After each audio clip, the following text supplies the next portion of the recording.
안녕하십니까. 오늘 충북무형문화재 강의를 맡게 된 동작문화재단 문화정책팀장 박상용입니다. 지금 직장 이전에 경기도 남한산성 세계유산센터에서 학예 연구를 담당했었습니다. 오늘 강의는 무형문화재 제도와 유네스코 인류무형문화유산, 그리고 충북의 무형문화재, 그리고 무형문화재 보전 및 진흥 방안에 대해서 알아보는 시간을 갖도록 하겠습니다. 네, 충북의 무형문화재에 대해서 알아보는 시간 갖도록 하겠습니다. 무형문화재 하면 떠오르는 이미지는 무엇일까요? 네, 제가 먼저 좀 써봤는데요. 지켜야 할 소중한 유산, 전통문화, 급속한 사회변화, 전승단절 위기, K컬처의 원동력, 이렇게 부정적인 이미지와 긍정적인 이미지가 섞여 있습니다. 우리가 눈에 보이진 않지만 우리 주변에, 우리 일상 속에 항상 같이 하고 있는 것을 이 키워드를 통해서 알 수가 있습니다. 강의의 첫 번째 순서로서 문화재의 정의와 종류에 대해서 먼저 알아보겠습니다. 다들 잘 아시겠지만 정의와 개념을 한 번씩 짚고 넘어가면 강의를 이해하는 데 조금이나마 도움이 될 것 같습니다. 문화재란 보존할 만한 가치가 있는 문화유산을 말합니다. 문화재보호법 제2조에 따르면 문화재는 인위적이거나 자연적으로 형성된 국가적, 민족적 또는 세계적 유산으로서 역사적, 예술적, 학술적 또는 경관적 가치가 큰 것을 말합니다. 문화재는 지정문화재와 비지정문화재로 나눌 수 있는데요. 지정문화재는 국가지정문화재와 시도지정문화재로 다시 나뉩니다. 지정을 국가가 하느냐, 시도가 하느냐에 따라서 그 성격이 달라지는데요. 크게 분류해보면 유형문화재, 민속문화재, 기념물, 무형문화재 이렇게 네 가지로 다시 나눌 수가 있습니다. 국가지정 유형문화재는 국보와 보물이 있고, 민속문화재는 국가민속문화재, 기념물은 사적, 명승, 천연, 기념물로 나뉩니다. 무형문화재, 국가무형문화재가 있고요. 시도지정문화재는 유형문화재, 또 민속문화재, 기념물, 무형문화재 이렇게 네 분류로 나뉩니다. 비지정문화재는 말 그대로 문화재로 지정하지 아니한 문화재인데요. 일반 동산문화재와 매장문화재로 나눌 수 있습니다. 일반 동산문화재는 국외 수출 또는 반출을 금지 규정이 준용되는 지정되지 아니한 문화재 중에 동산에 속하는 문화재를 지칭하여 전적, 서적, 판목, 회화, 조각, 공예품, 고고자료 및 민속문화재로서 역사상, 예술상 보존 가치가 있는 문화재를 일컫습니다. 다음으로 매장문화재는 토지 또는 수중에 매장되거나 분포되어 있는 유형의 문화재를 일컫습니다. 건조물 등에 포장되어 있는 유형의 문화재도 포함이 됩니다. 문화재의 정의와 종류에 대해서 알아봤고요. 국가지정문화재를 조금 더 자세히 살펴보도록 하겠습니다. 먼저 국보입니다. 보물에 해당하는 문화재 중에 인류문화에 견지해서 그 가치가 크고 유래가 드문 것을 국보라고 합니다. 국보 1호 다들 아시겠죠? 서울 숭례문입니다. 그리고 대표적인 것으로 훈민정음을 들 수 있습니다. 보물입니다. 건조물, 전적, 서적, 고문서, 회화, 조각, 공예품, 고고자료 등의 유형문화재 중 중요한 것을 일컫습니다. 서울 흥인지문이 이루어져 있고요. 대표적으로 대동여 지도 등이 지정되어 있습니다. 사적입니다. 기념물 중 유적, 제사, 신앙, 정치, 국방, 산업, 교통, 토목, 교육, 사회사업, 군묘, 비 등으로서 중요한 것을 지정하는데요. 수원화성과 남한산성, 경주 포석정기 등이 지정되어 있습니다. 명승은 기념물 중 경승지로서 중요한 것을 일컫는데요. 강릉의 명주 청학동 소금강, 거제의 해금강, 담양의 서세원 등이 지정되어 있습니다. 천연기념물은 기념물 중에 동물과 식물, 지질, 광물로서 중요한 것을 일컫습니다. 동물의 경우에 서식지, 번식지, 도래지 등이 포함이 되고요. 식물의 경우에는 자생지가 포함됩니다. 대구의 도동 측백남 숲이나 노량 부리백로 등이 지정되어 있습니다. 오늘 우리가 집중해서 봐야 할 국가무형문화재입니다. 여러 세대에 걸쳐 전승되어 온 무형의 문화적 유산 중 역사적, 학술적, 예술적, 기술적 가치가 있는 것, 그리고 지역 또는 한국의 전통 문화로서 대표성을 지닌 것, 사회문화적 환경에 대응하여 세대 간의 전승을 통해 그 전형을 유지하고 있는 것을 일컫습니다. 1호로서 종묘 제례학이 있고요. 양주 별산대 놀이 등이 지정이 되어 있습니다. 국가민속문화재입니다. 의식주, 생산, 생업, 교통, 운수, 통신, 교역, 사회생활, 신앙, 민속, 예능, 오락, 유의 등으로서 중요한 것을 일컫는데요. 덕원공주의 당이 안동 하회마을, 경주 양동마을 등이 지정되어 있습니다. 시도 지정문화재를 살펴보겠습니다. 유형문화재, 무형문화재, 기념물, 민속문화재 이렇게 4가지로 구분될 수 있는데요.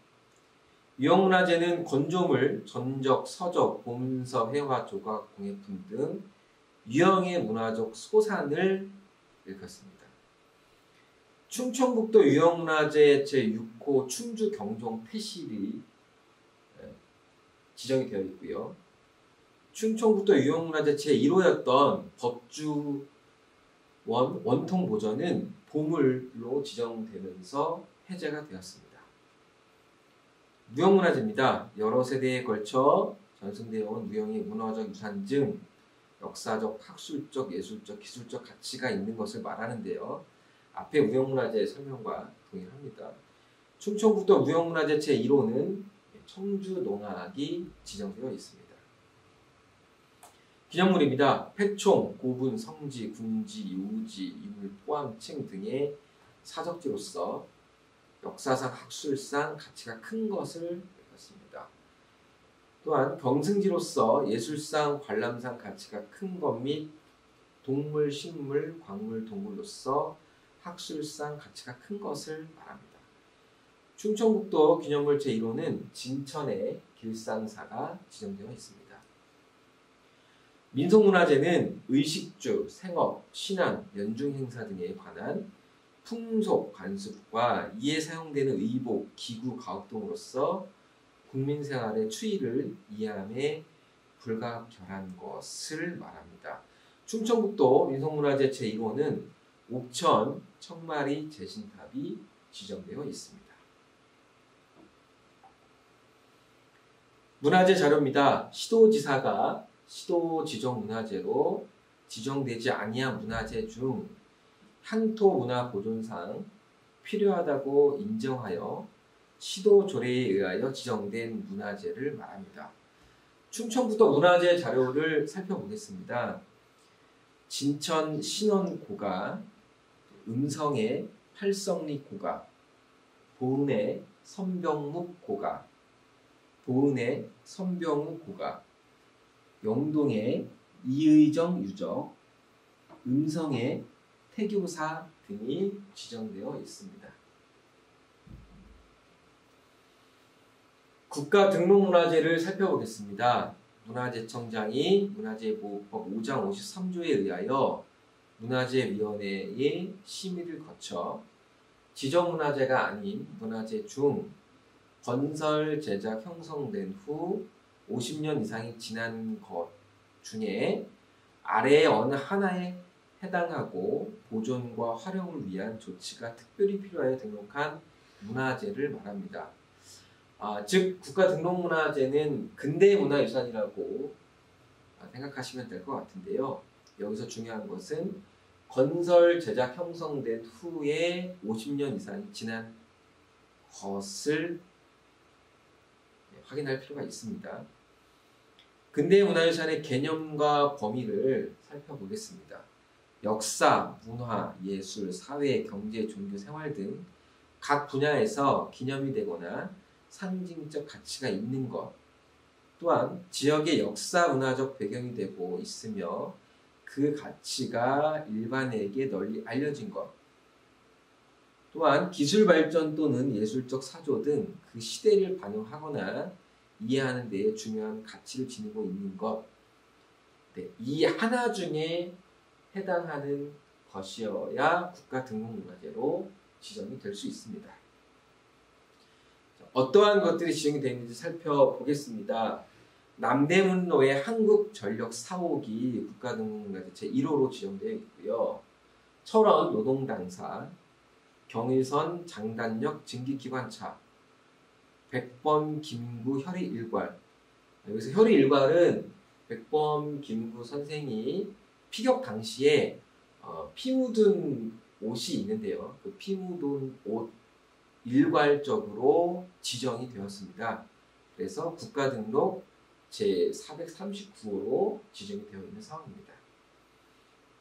충북의 국가등록문화재는 청주 대성고등학교 본관, 그리고 옥천 성당, 그리고 대한성공의 진천 성당 등이 등록되어 있습니다.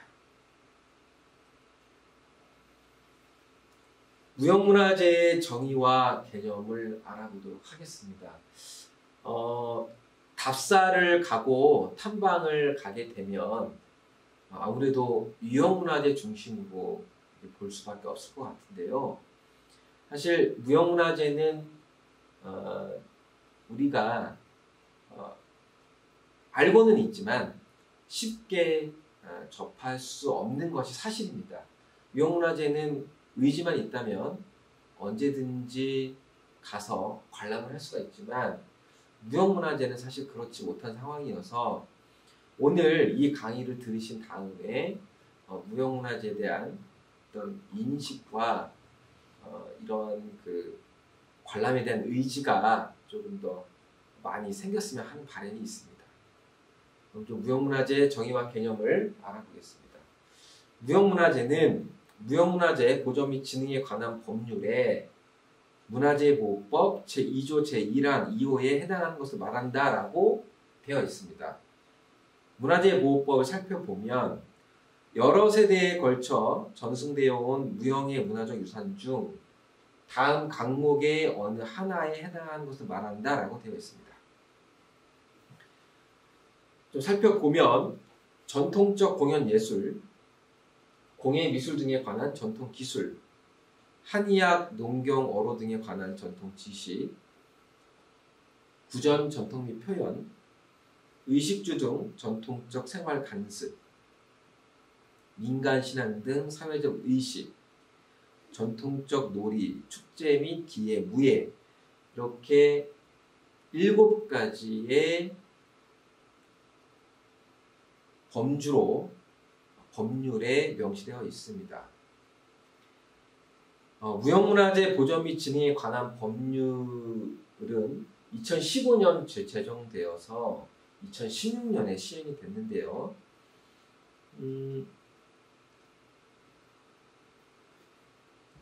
그동안의 무형문화재 개념은 문화재보호법의 일괄로 적용이 되었습니다. 즉, 무형문화재 관련된 법이 2015년에 제정되기 이전까지는 문화재보호법에 적용을 받았다라고 이렇게 생각하시면 됩니다. 무형문화재 개념에 좀 변화가 생겼었는데요. 그거를 이렇게 표로 한번 만들어 보았습니다. 문화재보호법과 1962년 지정되었고요. 그리고 국제적으로 무형문화유산 보호 협약이 시행되고 있는데요. 2003년 10월 17일에 유네스코에서 채택된 협약입니다.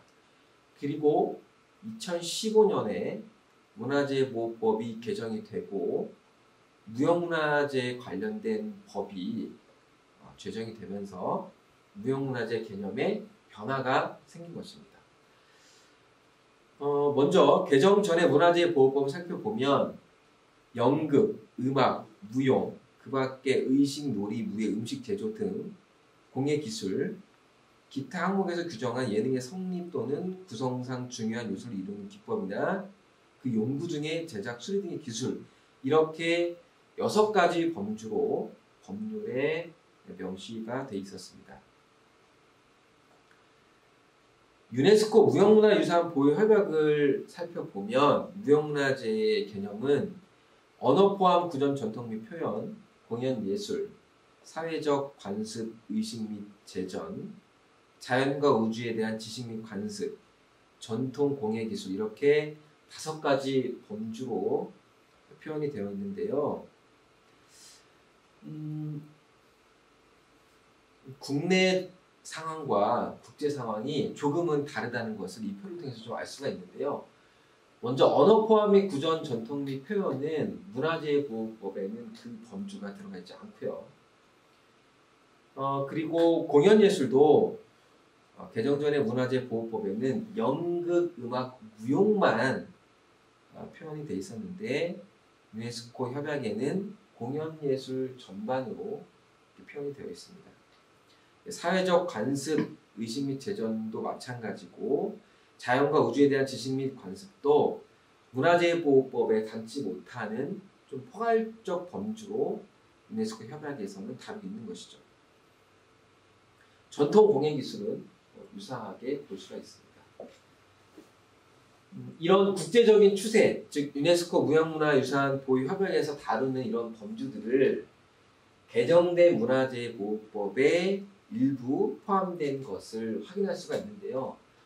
먼저 구전 전통 및 표현, 물론 언어가 포함되어 있지는 않습니다. 하지만 구전 전통 및 표현이 개정 후에 문화재보호법에 담겼고요.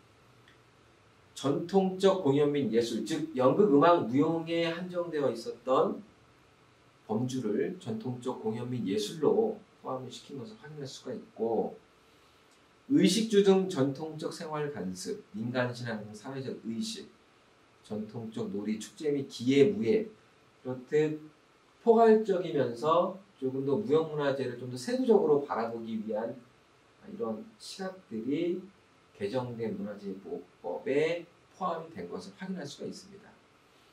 또한 우리가 조금 더 주목해서 봐야 할 부분인데요. 그동안에 다루지 못했던 한의학, 농경 및 어로 등에 관한 전통 지식이 개정된 문화재보호법에 포함이 됐다는 것도 중점적으로 봐주시면 좋을 것 같습니다. 공예 미술 등에 관한 전통 기술은 유사하게 계속 범주에 포함되어 있는 것으로 확인할 수가 있습니다. 이렇듯 무형문화재 개념이 시대가 지나면서 변화가 되었고, 또 국내 상황과 또 국제적 추세에 따른 것들을 개정된 문화재보호법에 포함시켰다라는 것을 알 수가 있습니다. 시켰다라는 것을 알 수가 있습니다. 최근 지난달 10월에 있었던 상황인데요. 그동안에 포함되지 못했던 어로에 관한 무형문화재가 신규 종목으로 지정이 됐다는 소식입니다. 갯벌 어로가 국가무형문화재 신규 종목 지정으로 예고가 되었는데요. 서남해안의 갯벌에서 나타나는 어로와 관련된 전통 지식과 어촌 공동체의 문화가 무형문화재 범주에 들어오게 됐다는 것이죠. 그래서 지역별 갯벌 특산에 따른 어로 기술의 다양성, 한국인의 전통적 자연관을 보여줌으로써 이 무형문화재로서 가치가 있는 것으로 판단이 된 사항입니다. 한국의 사회상을 반영하고 무형문화재의 범주를 국제 수준에 상응하도록 확장한 결과로 보시면 될 것 같습니다. 무형문화재를 보존하기 위한 여러 원칙중이 있는데요. 그 중에 기본 원칙 3가지를 설명드리겠습니다. 먼저 전형입니다. 원형에서 전형으로의 전환인데요. 문화재보호법 제3조에 문화재의 보존, 관리 및 활용은 원형 유지를 기본 원칙으로 한다라고 명시되어 있습니다. 아까도 설명드렸지만 무형문화재에 대한 독립입법 전까지 무형문화재에도 이 원칙이 적용되었습니다. 먼저 문화재보호법과 무형문화재법의 관련 조항을 좀 비교해서 살펴보면 문화재보호법 제3조에 문화재 보호의 기본 원칙으로서 문화재의 보존, 관리 및 활용은 원형 유지를 기본 원칙으로 한다라고 되어 있습니다. 자, 여기서 원형 유지라는 것을 우리가 좀 인식하고 넘어갈 필요성이 있는데요. 원형이란 자연스러운 전승 현황에서 변조되지 않고 이어져 내려온 것, 개인의 창작력에 의하여 가식과 기교가 가해지지 아니한 것, 오랜 세월의 변화가 별로 없이 전해져 내려온 것을 일컫습니다. 무형문화재법에서 약칭 무형문화재법이라고 하는데요. 무형문화재법에서는 무형문화재의 보존 및 진흥은 전형 유지를 기본 원칙으로 한다라고 되어 있습니다. 일단 표현상으로 보자면 원형에서 전형으로 전환된 것을 확인할 수가 있죠. 전형 유지를 기본 원칙으로 하면서 다음 각호의 사항이 포함되어야 한다라고 되어 있는데, 첫 번째로 민족 정체성 함양, 두 번째로 전통 내의 계승 및 발전, 세 번째로 무형문화재의 가치 구현과 향상이라는 것입니다. 즉 이것이 포함이 되어 있어야 무형문화재의 보존과 진흥이 가능하다는 것입니다. 전형 뜻을 살펴보겠습니다. 전형이란 해당 무형문화재의 가치를 구성하는 본질적인 특징으로서 대통령령으로 정하는 것을 말하는데요. 여기서 대통령령으로 정하는 것이란 여러 세대에 걸쳐 전승이 유지되고 구현되어야 하는 고유한 기법, 형식 및 지식을 말한다라고 되어 있습니다. 즉 전형이란 원형 유지처럼 가식과 가교가 가해지지 아니한 것, 세월의 변화가 별로 없이 전해져 내려온 것에 비하여 다양성과 창작성이 시대의 변화에 따라서 가미가 되고 추가가 될 수 있다는 것이라고 보시면 될 것 같습니다.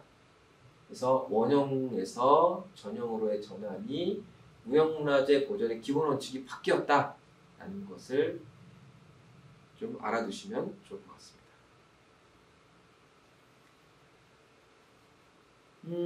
전형과 관련해서 유형문화재와 무형문화재를 좀 비교해서 좀 볼 필요가 있는데요. 유형문화재의 경우에는 원형 자체에 대한 판단이 무형문화재보다 수월합니다. 그렇다 보니 보존 방법 또한 상황에 따라서 다양한 방법이 요구될 수 있습니다. 많이들 들어보셨을 텐데요. 개수와 보수, 이축 및 이건, 중건, 재축과 재건, 복원 이런 개념들이 여러 상황에 따라서 다양하게 적용될 수 있다는 겁니다. 우리는 보통 어떤 문화재가 수리가 되거나 또는 이전 모습으로 되돌아갔을 때 모두 복원이라는 말을 이제 쓰게 되는데요. 이제 그거는 일상용어로서 쓸 수 있는 말이지만 사실은 상황에 따라서 다양한 방법들이 이렇게 있는데요. 좀 설명을 드리자면 개수는 수리가 필요한 부분을 골칠 때라고 하고요. 보수는 수리하는 것을 보수라고 합니다. 이축 및 이거는 기존 자리에 있지 않고 다른 곳으로 옮겼을 때를 이축 및 이건이라고 하고요. 중건은 재료의 교체만 있을 뿐 대부분의 형태가 그대로 유지되는 것을 말합니다. 재축과 재건은 원래 건물이 있었는데 중창과 같이 건물이나 건물군을 새로 짓게 되는 것을 말합니다. 복원은 원래대로 회복한 경우를 복원이라고 합니다. 그래서 우리가 유형문화재에 대한 어떤 그 현상이 변경되었을 때 정확한 표현을 쓰면 일반 시민들에게 아니면 후세에 이런 기록을 남겨줄 때 정확한 의미를 전달할 수가 있을 것 같습니다. 자, 유형문화재는 이런 상황이지만 문제는 무형문화재입니다. 무형문화재는 눈에 잘 보이지 않기 때문에 원형 판단 자체에 어려움이 있습니다. 자, 어떤 어려움이 있느냐? 첫 번째로 판정 시기에 따라 판정 시기 이전의 모습과 판정 시기의 모습에 따라 원형의 모습이 바뀌는 모순이 발생을 합니다. 즉, 예를 들면 어떤 농악이 있다고 치면 이 농악이 어느 시기에 아니면 어느 시대의 최고조의 전성기였는지 아니면 1800년대, 1900년대 아니면 그 이전의 시기의 농악이 원형인지 아닌지를 지금 시기에서 판단할 수가 없는 것이죠. 또한 현대에 들어서면서 급속한 사회 변화에 따른 원형의 모습이 자꾸 바뀌는데 이럴 경우에 모순이 발생한다는 겁니다. 두 번째, 지역의 특수성 반영 정도에 따라 일부 지역에 국한한 것인지 전국적인 것인지에 대한 왜곡이 발생할 수 있습니다. 농악은 충북에도 있을 수 있고 또 경상도에도 있을 수 있고 또 전라도에 있을 수도 있고 제주도에 있을 수도 있습니다. 어떤 것을 과연 원형이라고 할 수 있을지 판단하기가 어렵고 충북 안에서도 청주 농악이 있고 영동의 농악이 있을 수 있고 괴산의 농악이 있을 수 있죠. 그래서 지역의 특수성의 반영을 얼만큼 할 것인가에 따라서 원형에 대한 판단이 달라질 수 있다는 얘기입니다. 세 번째, 일정한 공식 기록이 없는 상태에서 보유자의 창작에 맡겨지는 부분이 많기 때문에 원형 판단 기준이 모호하고 더구나 일반 서민의 생활상의 경우에는 변화 가능성이 더 큽니다. 즉, 사람 대 사람으로 전승이 진행이 되고 또 보유자가 실제로 창작을 하거나 또 실현을 해야 되는 부분이 있기 때문에 어느 시기마다 달라질 수 있다는 거죠. 그래서 원형 판단 기준이 무엇일 수밖에 없다라는 그런 성격이 있고 더군다나 기록 자체가 어려운 일반 서민의 생활사인 경우에는 변화가 가능성이 더 크다는 말입니다. 이렇듯 유형문화재와 무형문화재에 엄청난 차이가 있는 것이죠. 단순히 눈에 보이고 안 보이고 문제도 크지만 이러한 상황들 때문에 무형문화재에 대한 정책이나 제도, 보전, 진흥, 활성화가 유형문화재보다는 어려운 것이 사실입니다. 무형문화재 보전의 기본 원칙 두 번째입니다. 중점 보호인데요. 유형문화재와 마찬가지로 중요하다고 인정되는 문화재를 선정해서 중점적으로 보호하는 것을 말합니다. 무형문화재법 제12조에 보면 국가무형문화재의 지정에 대한 항목을 볼 수가 있는데요. 문화재청장은 위원회의 심의를 거쳐 무형문화재 중 중요한 것을 국가무형문화재로 지정할 수 있다라고 명시되어 있습니다. 또한 시도 무형문화재 등의 지정에 대해서도 같은 법 제32조에 명시가 되어 있는데요.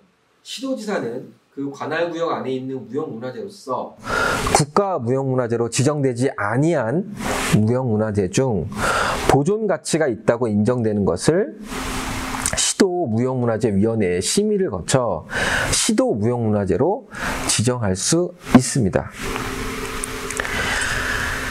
중요하다고 인정되는 문화재를 이런 미지정 무형문화재의 경우에는 상대적으로 소멸위기에 처할 수가 있습니다. 즉 국가와 지자체가 비지정 무형문화재에게는 예산이라든가 어떤 행정에 대한 지원이 전혀 없습니다. 그렇기 때문에 상대적으로 소멸 위기에 처할 수 있는 것이죠. 단점이라고 보시면 될 것 같습니다. 무형문화재 보전의 기본 원칙 세 번째입니다. 인적 전승입니다. 앞서도 잠시 설명드렸지만 보유자, 보유단체, 전승교육사 등의 인적 전승 체계가 있다는 것이 무형문화재의 기본 원칙인데요. 먼저 무형문화재법 25조를 살펴보면 국가는 전통문화의 계승과 발굴을 위하여 국가 무형문화재를 보호 육성하여야 한다라고 되어 있습니다. 즉 보유자와 보유단체, 전승교육사는 해당 국가 무형문화재의 전수교육을 실시하여야 한다라고 되어 있고, 국가는 예산의 범위에서 보유자, 보유단체 또는 전승교육사가 실시하는 전수교육에 필요한 경비임 수당을 지원할 수 있다라고 되어 있습니다. 즉 무형문화재는 어떤 물적인 것으로서 이 전달이 되는 게 아니라 사람 대 사람으로 인적 전승 체계로서 후세에 전달이 된다는 얘기입니다. 그래서 여러분 인간문화재라는 말 아실 거예요. 그래서 인간문화재는 지금 여기서 이 법상에는 보유자로 보시면 될 것 같은데, 이 보유자가 어쨌든 살아있는 동안에는 국가의 예산과 이런 행정적으로 지원을 받고 그 무형문화재 활동이 이루어지고 있고요. 보유자분이 돌아가시게 되면 그 보유자 다음에 있는 보유단체라든가 전승교육사 또는 전수자, 이수자 이런 분들이 보유자를 이제 대체하게 되고 계속 그 무형문화재가 계속 전승이 된다는 뜻입니다. 다만 여기에도 단점이 존재하는데요. 전수교육이 도제식, 즉 폐쇄적으로 사제지간의 어떤 도제식 전수교육으로 운영이 되면서 개방되지 못하고 폐쇄성을 가질 수밖에 없는 구조가 있고, 또한 학교 교육이나 사회문화예술 교육으로서 제도화되지 못한 부분의 한계점이 그동안 계속 지적이 되어 왔습니다. 지금 이러한 한계점을 극복하기 위해서 무형문화재 공개 행사라든가 또는 전수관 활성화 지원서, 또 문화예술 교육사를 배치를 통해서 다양한 교육을 실시하는 등의 여러 보완 대책이 지금 진행되고 있는 상황입니다. 무형문화재 현황을 살펴보겠습니다. 국가 무형문화재는 총 149건이 지정이 되어 있는데요.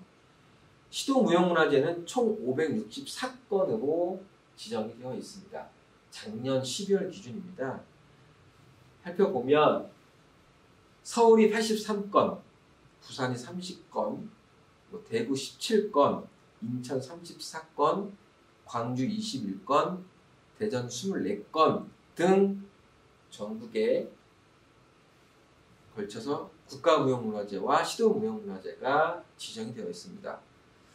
충북을 살펴보겠습니다. 충북 안에는 국가무형문화재 4건, 시도무형문화재 27건 해서 총 31건이 지정이 되어 있습니다. 2020년 12월 기준임을 다시 한번 말씀드리겠습니다. 올해 6월 15일에 무형문화재가 추가가 됐는데요. 막걸리 빚기가 국가무형문화재로 추가가 되면서 9월 30일 현재 국가무형문화재 현황은 150 종목으로 지정이 되어 있는 상황입니다.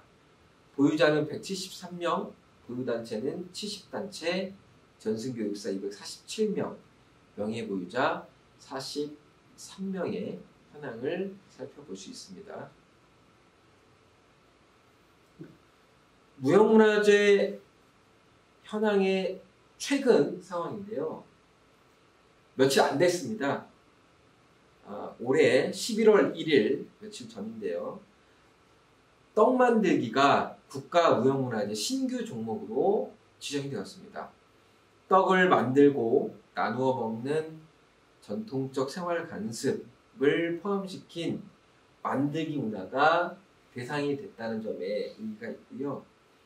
다만 다른 무형문화재와는 다르게 보유자와 보유단체 없이 종목만 지정이 되었습니다.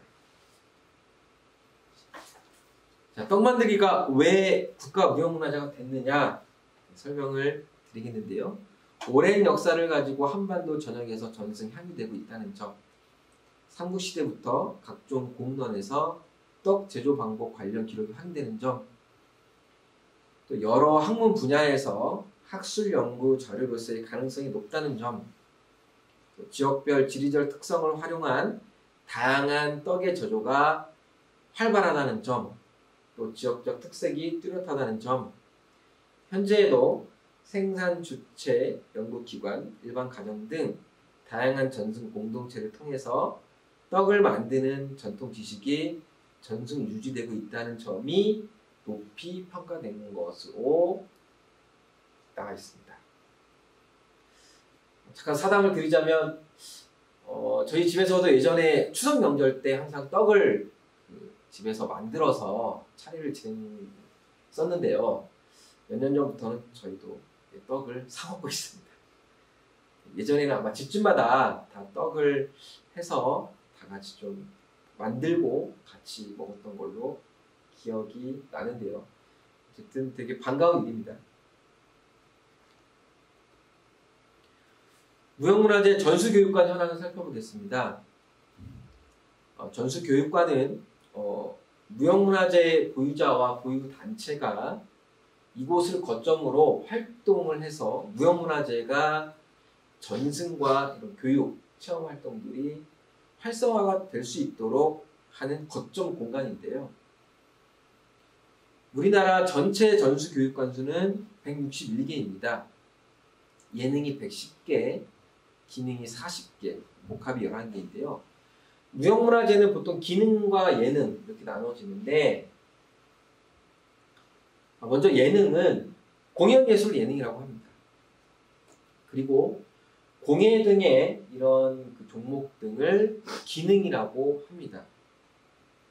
그래서 무형문화재는 예능과 기능으로 이렇게 나눠서 종목이 구분이 되는데요. 입주 종목을 살펴보면 국가지정 무형문화재가 106개, 시도지정 문화재가 227개임을 확인할 수가 있습니다. 시도별 현황입니다. 서울이 26개. 죄송해요. 여기 다시 할게요. 네. 무형문화재 전수교육관 현황을 살펴보겠습니다. 전체 전수교육관 수는 161개. 그리고 예능과 기능을 구분해서 살펴보면 예능이 110개, 기능이 40개임을 확인할 수가 있습니다. 자, 여기서 예능은 무형문화재 중에 공연예술 분야를 예능이라고 하고요. 기능은 공예 등의 분야를 기능이라고 합니다. 입주 종목 현황을 보면 국가지정은 106개, 시도지정은 227개임을 살펴볼 수가 있습니다. 시도별 현황입니다. 서울이 4개고요. 부산이 5개, 대구 1개, 인천 2개 이렇게 지금 나와 있는데 충북은 모두 9개의 전수관이 운영이 되고 있습니다. 근데 살펴보면 충남이 18개, 전북 13개, 전남 25개 이렇게 되어 있는데요. 다른 도에 비해서는 그 숫자가 그렇게 많지 않다는 것을 볼 수가 있습니다. 무형문화재와 관련해서 유네스코 인류무형문화유산 제도라는 것이 있습니다. 국제적으로 무형문화재는 과연 어떻게 다루어지고 어떠한 제도들이 시행되고 있는지 살펴보는 시간을 갖도록 하겠습니다. 유네스코 많이들 들어보셨을 겁니다. 유네스코 세계문화유산, 유네스코 세계자연유산, 유네스코 세계복합유산, 유네스코 세계기록유산 이렇게 다양한 문화재 관련해서 다양한 제도들이 있는데요. 유네스코와 유산에 대해서 먼저 설명을 좀 드리겠습니다. 세계유산. 세계유산은 문화유산과 자연유산으로 나뉘고요. 문화유산과 자연유산이 공통적으로 들어가 있는 것들은 복합유산이라고 합니다. 여기서 정식 명칭은 보통 우리가 언론이나 일반인들 우리 일상 용어에서는 세계문화유산이라고 하는데 정확한 명칭은 유네스코 세계유산, 이게 정확한 명칭입니다. 유네스코 세계유산 안에서 문화유산과 자연유산으로 나뉘어 있을 뿐 정확한 명칭은 유네스코 세계유산이 맞습니다. 오늘 우리가 좀 중점적으로 다뤄보고 있는 무형문화유산은 인류 무형문화유산 대표 목록과 긴급보호가 필요한 무형문화유산 목록, 유산보호 우수 사례 목록 이렇게 3가지로 나뉘어서 그 제도가 운영되고 있습니다. 세계기록유산도 있습니다. 세계기록유산 국제 목록과 세계기록유산 지역 목록, 세계기록유산 국가 목록 이렇게 운영이 되고 있는데요. 유네스코에서 전 세계의 문화재를 대상으로 운영하고 있는 제도들이다라고 보시면 될 것 같습니다.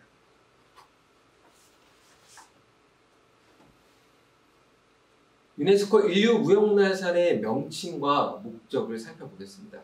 인류 무형문화유산 Intangible Cultural Heritage of Humanity라는 명문 명칭을 갖고 있는데요. 2003년 유네스코 무형문화유산 보유 협약에 의거해서 문화적 다양성과 창의성이 유지될 수 있도록 대표 목록 또는 긴급 목록에 각국의 무형유산을 등재하는 제도를 말합니다. 2005년까지 인류 구전 및 무형유산 걸작이라는 명칭으로 운영되는 프로그램 사업이었으나 지금은 세계유산과 마찬가지로 정부 간 협약으로 발전이 된 상황입니다. 목적은 문화다양성의 원천인 무형유산의 중요성에 대하여 인식을 고취하고 무형유산 보호를 위한 국가적, 국제적 협력과 지원을 도모하기 위함입니다. 인류 무형문화유산의 협약의 채택 목적과 그 과정을 살펴보겠습니다. 유네스코가 무형유산의 가치 인식과 무형유산 보호를 위한 각종 사업과 공고문을 채택했는데요. 연도별로 살펴보면 1989년에 전통문화 및 민속 보호에 관한 유네스코의 공고가 있었고 94년에 인간문화재 사업을 시작하였습니다. 97년에 인류 구전 및 문화유산, 무형유산 걸작 선정 사업 시행이 결정되었고 드디어 2003년에 세계 문화유산 및 자연유산 보호 협약을 모델로 한 무형유산 분야의 새로운 국제협약인 무형유산 보호 협약이라는 것을 채택을 하게 됩니다. 2006년에는 무형유산 협약이 발효됨에 따라서 기존의 인류 구전 및 무형유산 걸작 프로그램을 종료하고 2008년에는 무형유산 보호를 위해 대표 목록과 긴급 보호 목록 수립 및 공표를 하게 됩니다. 유네스코 인류 무형문화유산에는 이 제도를 운영하기 위한 다양한 기관들이 있는데요. 하나씩 살펴보겠습니다. 위원회, 총회, 자문기관, 사무국 이렇게 4개의 기관들이 있는데요. 먼저 무형문화유산 보호를 위한 정부간위원회는 협약에 가입한 당사국 총회에서 선출된 24개국으로 구성이 되어 있습니다.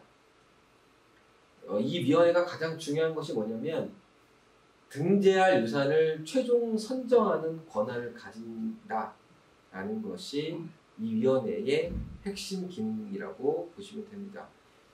그만큼 국제적으로 권한이 있다는 얘기죠. 위원국의 임기는 4년으로서 2년마다 개최되는 총회에서 12개국이 새로 선출됩니다.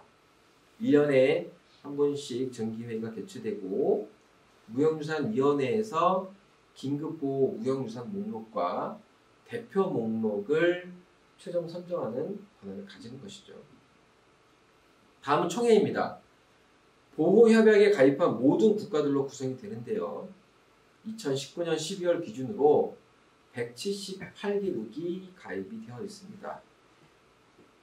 총회는 2년마다 정기회의를 개최하고 협약이익 실행 지침이라든가 긴급보호 목록, 대표 목록의 등재 기준, 또 기금 사용 지침, 정부간위원회 자문기구, 또 활동할 비정부 단체 등을 최종 승인하는 역할을 하고 있습니다. 자문기관입니다. NGO, 전문가, 전문기관, 전문연구기관 등이 무형유산 보호에 중요한 역할을 수행하고 있는데요.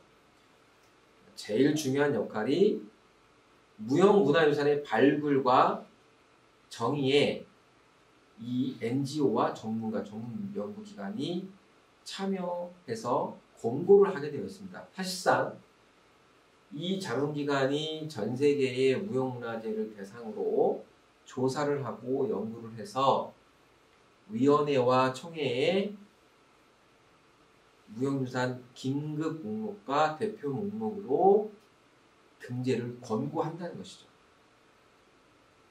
한국의 인가 NGO를 좀 살펴보겠습니다. 국제무형문화도시연합 ICC과 한국문화재재단, 문화재청 산하의 재단이 있죠. 또 세계무술연맹, 세계탈문화예술연맹, 무형문화연구소 등이 NGO로 등록되어 있습니다. 인류 무형문화유산의 경우에는 이렇게 자문기관이 있고 유네스코 세계유산 같은 경우에는 이코모스라고 국제 기념물 유적 협의회라는 이코모스에서 그런 자문기관의 역할을 하고 있습니다. 사무국은 유네스코 무형문화유산과가 담당을 하고 있습니다. 이렇게 4개의 기관들이 유네스코 인류 무형문화유산을 등재를 시키고 이런 최종 승인하는 역할을 합니다. 최근에 우리나라 대한민국이 4년 임기 유네스코 무형문화유산 위원국에 3번째로 당선됐다는 소식입니다. 그 전에 이미 2008년과 2014년에 이미 2차례 위원국으로서 당선되었고 국제적인 위상이 아무래도 높아지고 있다는 것을 이러한 상황에서 좀 확인을 해볼 수가 있는 것이죠. 인류 무형문화유산 등재의 최종 결정 권한을 획득, 아까 그 위원회의 중요한 역할 중에 하나인 최종 결정 권한을 획득함으로써 유네스코 무형문화유산 위원국으로 어쨌든 활동을 하고 있다는 게 있습니다.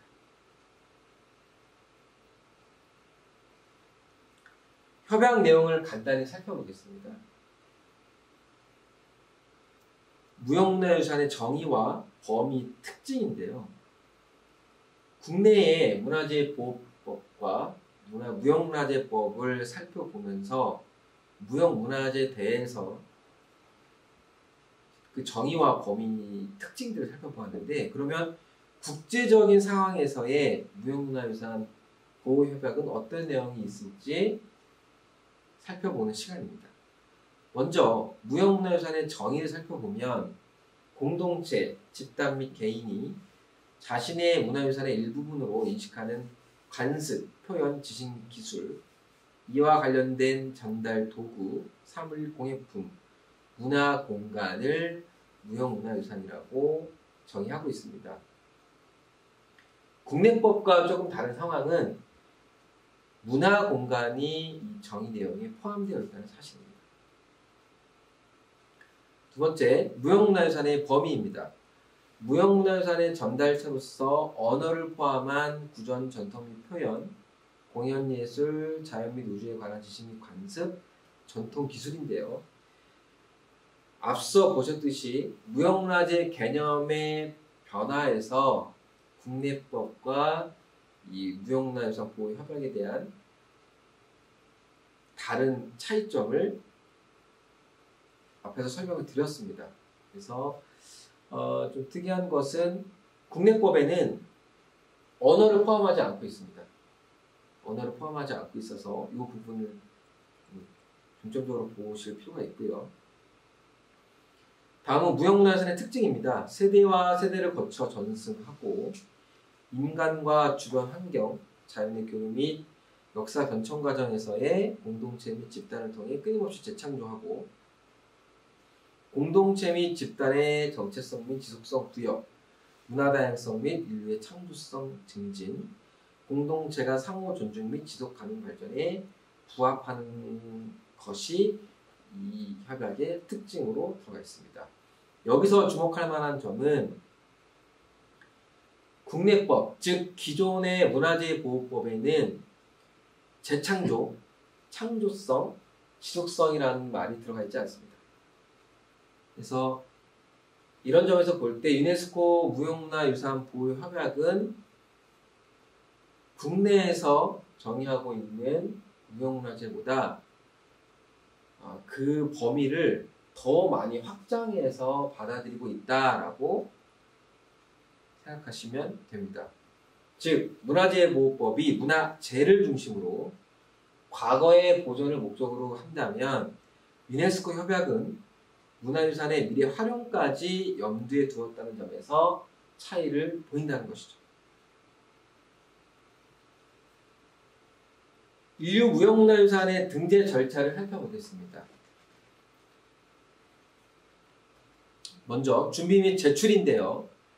전년도 3월 31일 전까지 이제 국제 원조를 신청하게 됐는데 이것은 긴급 보호 목록의 등재 절차입니다.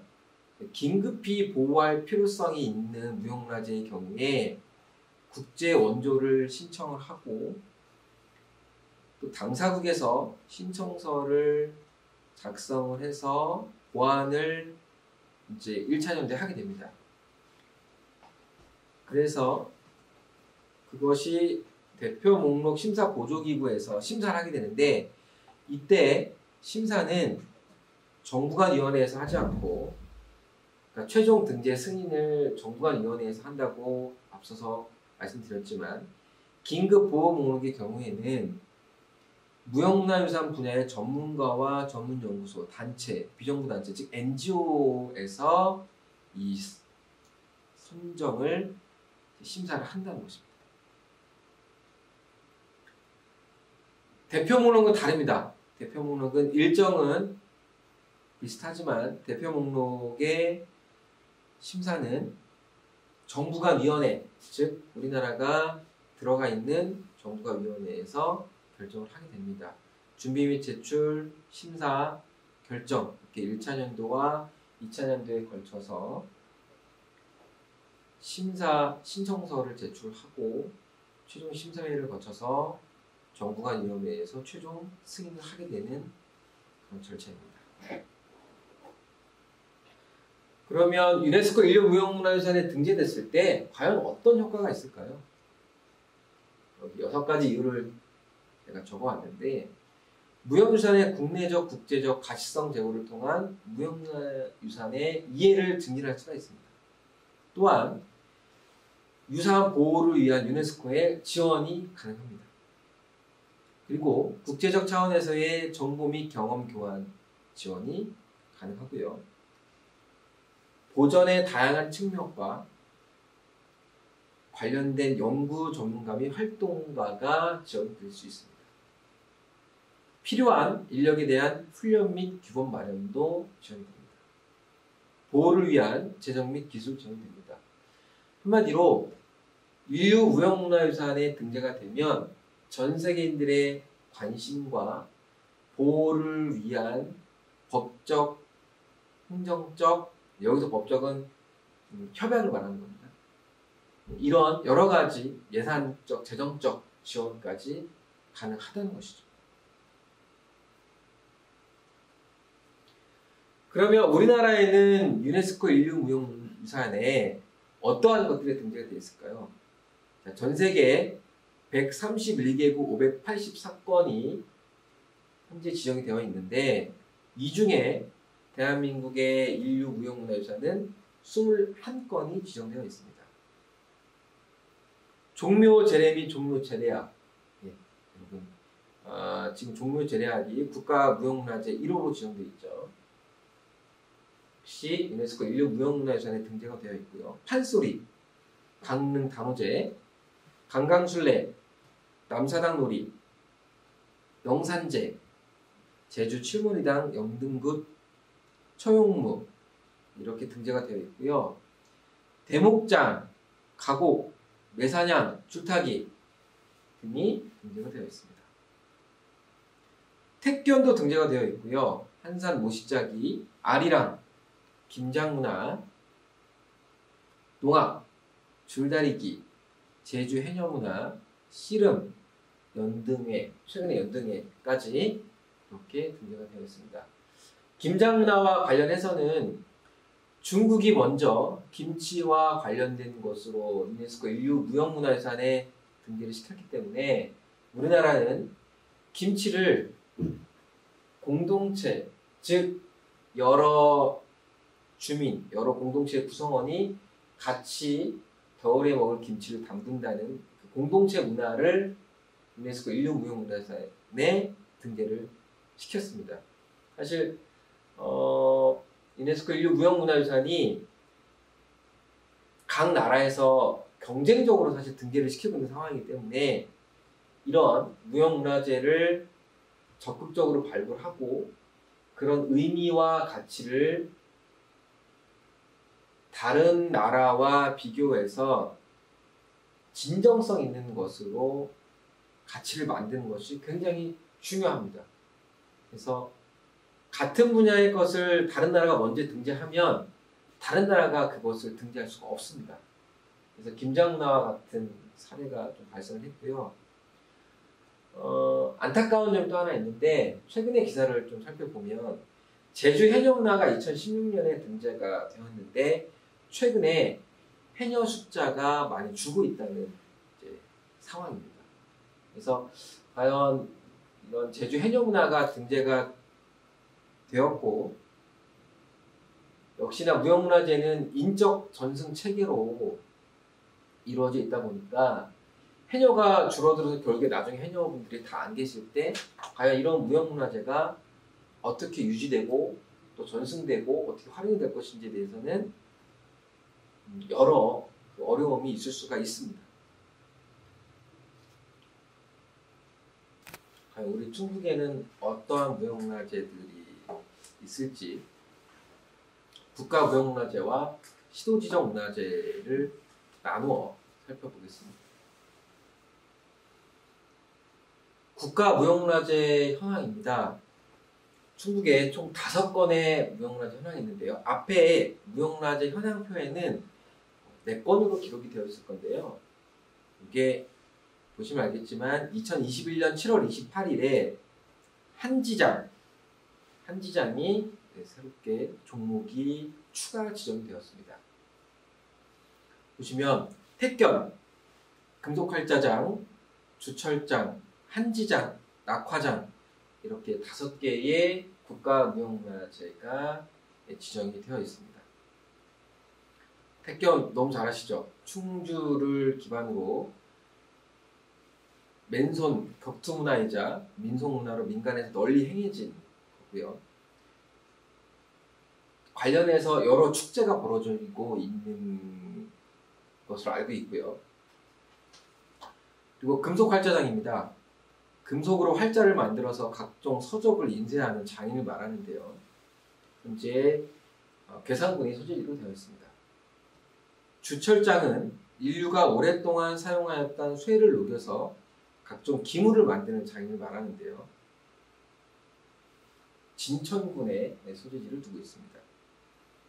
전통 한지를 제작하는 장인을 한지장이라고 하는데 괴산군에 소재가 되어 있습니다. 낙화장, 종이, 나무, 가죽 등의 바탕 소재를 인두로 지져서 산수와 화조화 등의 그림 그리는 기술과 그 기능을 보유한 장인을 말합니다. 보은군이 소재지가 되어 있습니다.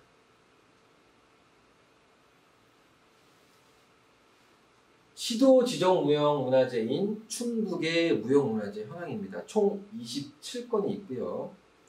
하나씩 살펴보겠습니다. 사실 오늘 이 시간이 아니면 충북의 무형문화재를 사실 언제 이렇게 인식을 하고 보실 수 있을지 몰라서 좀 지루하실 수 있지만 간략하게 하나씩 좀 짚고 넘어가도록 하겠습니다. 지정번호 1번입니다. 1호인데요. 1호가 청주 농악입니다. 미호 평야를 중심으로 발달해서 예전 청원군 강내면의 신촌농악과 강서면의 지동농악이 통합되어 있는데 최근에 행정구역 개편으로 청주시로 편입이 된 것을 알 수가 있고요. 청주농악으로 이름이 되었고 현재 1호로 지정되어 있습니다. 대전의 경우에는 웃다리 농악이 유명한데요. 대전의 웃다리 농악은 무형문화재, 대전시 무형문화재 제1호로 지정되어 있는 사항입니다. 2호, 3호, 4호는 모두 술인데요. 충주의 청명주, 보은의 송로주, 청주의 신선주, 각 지역의 전통 술들이 무형문화재로 지정되어 있습니다. 청명주는 이익이 성호사설에서 본인이 평생 가장 좋아하는 술이라고 밝혔고, 송로주는 소나무에 관소를 섞어 빚은 술을 말합니다. 신선주는 함양박씨 집안에서 대대로 내려오는 술이라고 합니다. 요즘 국가행사를 할 때 전국에 있는 많은 전통주들이 청와대 만찬주로 이렇게 지금 활용이 되고 있는 것으로 알고 있거든요. 그래서 우리 여기 충청북도의 무형문화재인 이런 청명주, 송로주, 신선주가 청와대 만찬 행사뿐만 아니라 국가의 주요 행사에 좋은 술로 좀 쓰였으면 하는 바람이 있습니다. 6호입니다. 영동 설계리 농요, 7호 배첩장, 8호 제천 오티 별신제, 9호 담청장, 10호 사기장입니다. 배첩장, 서화에 종이, 비단 등을 붙여 족자, 액자, 병풍을 만드는 공예 기술을 말하는데요. 청주시의 소재를 두고 있습니다. 제천 오티 별신제는 제천시 수산면 오티리에서 마을의 안녕과 풍요를 비는 마을 제사입니다. 제천시 수산면에 소재지를 두고 있고요. 단청장, 사기장, 이름만 들으셔도 알만한 무형문화재들이죠. 11호 진천 용목리 농요입니다. 진천군 덕산면 일대에서 농사를 하면서 전래되어 온 농요고요.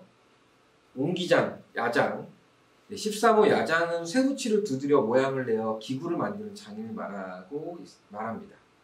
14호 영동 내포제 시조창인데요. 원래 내포제는 충남 서북부 지역을 일컫는데 예산, 당진, 서산, 홍성 일대를 말하죠. 내포제 시조창으로서 충청 지역에 고유한 음악이 있는데 그것이 지금 14호로 지정되었습니다. 영동군의 소재지가 되어 있습니다. 15호 소목장입니다. 나무로 창호, 목기, 목가구 등을 제작하던 장인을 말하는데 소목장과 대비해서 대목장이라는 것도 있죠. 뭐 사찰 건축이라든가 궁궐 건축 이런 좀 더 큰 규모의 제작하는 대목장도 있습니다. 16호 궁시장입니다. 화를 만드는 사람을 궁장이라고 하고 화살을 만드는 사람을 시장이라고 합니다. 청주시가 소재로 되어 있고요. 한지장, 자석 벼루장, 악기장, 충청도 안중극 등이 있습니다. 악기장, 지금 영동군에 가시면 보실 수 있는데요. 보유자인 조준석 선생님이 백옥기 선생을 중심으로 조정삼과 조대석에게 사사를 받아서 영동에서 전통 국악기 제작 공방을 운영을 하고 있습니다. 21호 목불조각장, 23호 대목장, 아까 소목장이 있었죠. 대목장, 나무를 재료로 해서 집 짓는 일에서부터 궁궐, 사찰, 군영시설 등을 건축하는 도편수 역할까지 하는 장인을 대목장이라고 하고 있죠. 청주시를 기반으로 소재지가 되어 있고요. 25호 단양 구인사 삼해항 놀이, 죽은 이의 영혼을 극락으로 천도하는 불교 의식인 명산제의 뒤풀이 축제를 말한다고 합니다. 속칭 땅설법이라고도 합니다. 단양군에 소재하고 있고 27호 7장, 28호 보은 각자장, 29호 증평 필장이 있는데요. 7장은 오칠기법이라고 보시면 되고 보은 각자장은 책판의 글자와 세밀한 그림을 목판에 새기는 것을 각자장이라고 합니다. 증평필장, 전통굿을 만드는 장인을 말합니다. 쭉 살펴봤는데요. 5호하고 22호가 중간에 빠진 것을 확인할 수가 있는데요. 앞으로 다시 좀 돌려보면 4호 청주 신선주까지 있다가 5호가 좀 빠져있고 중간에 22호도 빠져있죠. 그 이유를 좀 말씀드리자면 5호가 이제 원래 충주 마수리 농효였습니다. 마수리 농효였는데 2018년 5월 4일에 해제가 되었습니다. 충청북도 문화재위원회에서 해제를 결정하였을 텐데 좀 안타까운 상황이 벌어진 것 같아요. 기사로 접할 수가 있는데 이 무형문화재 보유자분과 또 보유단체 간 어떤 갈등 상황이 있었던 모양입니다. 그래서 그런 갈등 상황이 봉합되지 못하고 해결되지 못하면서 결국에 무형문화재위원회에서 해제가 됐던 걸로 알고 있습니다. 이렇게 해제가 되면 무형문화재의 보존 및 진흥에 있어서 굉장히 좀 어려움이 있죠. 보존이 안 되죠. 그래서 충주 지역의 이런 농효가 지금 전승이 되지 못하고 있는 상황입니다. 22호 낙화장은 2019년 9월 6일에 해제가 되었는데요. 이는 국가무형문화재 제136호로 여러 지역의 낙화장들이 아마 일원화가 돼서 국가무형문화재로 좀 승격이 된, 그래서 시도 지정 무형문화재가 해제가 된 상황입니다. 그래서 충청북도 무형문화재는 총 27건 이렇게 지정이 되어 있습니다. 올해 충청북도 무형문화재의 보존 및 진흥 시행계획을 한번 살펴볼 필요가 있습니다. 계획, 배경, 계획 이렇게 되어 있는데요. 이런 보존 및 진흥 시행계획은 법률에 의거해서 각 시도에서 이 계획을 짜고 실행을 하게끔 되어 있습니다. 그래서 2021년도 계획을 좀 살펴보면 먼저 일반 현황인데요. 무형문화재 행정 담당 기금 인력 도가 1담당에 4명이 있고 시군에 11담당에 42명의 학예 연구사분들과 관련 직원들이 있고, 무형문화재 관련 예산 현황은 9개 사업에 12억 2,700만 원입니다. 시도 무형문화재 현황은 앞서 살펴보았듯이 국가무형문화재 5건, 충청북도 무형문화재 27건, 합계 32건인데요. 저 무형문화재 행정 담당 기구 및 인력이 무형문화재를 전담으로 보기에는 좀 어려운 상황이 있습니다. 아마 유형문화재도 같이 담당을 하고 있지 않나라고 생각이 들고요. 2020년 추진 실적은 이렇습니다. 도무형문화재 전승자 인정과 그래서 한지장과 보은 각자장, 청주 농악이 임명이 됐고, 무형문화재 기록화 사업으로서 단양 자석 벼루장과 궁시장 등이 기록화 사업으로 작년에 추진 실적이 있었다고 합니다. 올해 그러면 충북 무형문화재 보전 및 진흥 시행 계획은 어떻게 진행이 되고 있는지 살펴보겠습니다. 무형문화재 보존관리 체계화, 또 기회 확대, 향유 기회 확대, 전수공간 마련 및 활성화, 이렇게 3가지 분야로 되어 있는데, 자세히 살펴보면 전승지원 분야에서는 올해 처음으로 명예보유자 지원금을 신설을 했다고 합니다. 그래서 매월 이분들에게 80만 원 정도의 지원금이 지원이 되고 있다고 합니다. 무형문화재 기록화 사업은 2호, 3호, 4호, 즉 청명주, 송무주, 신선주, 이 전통 술과 관련된 것들을 기록화 사업을 한다고 합니다.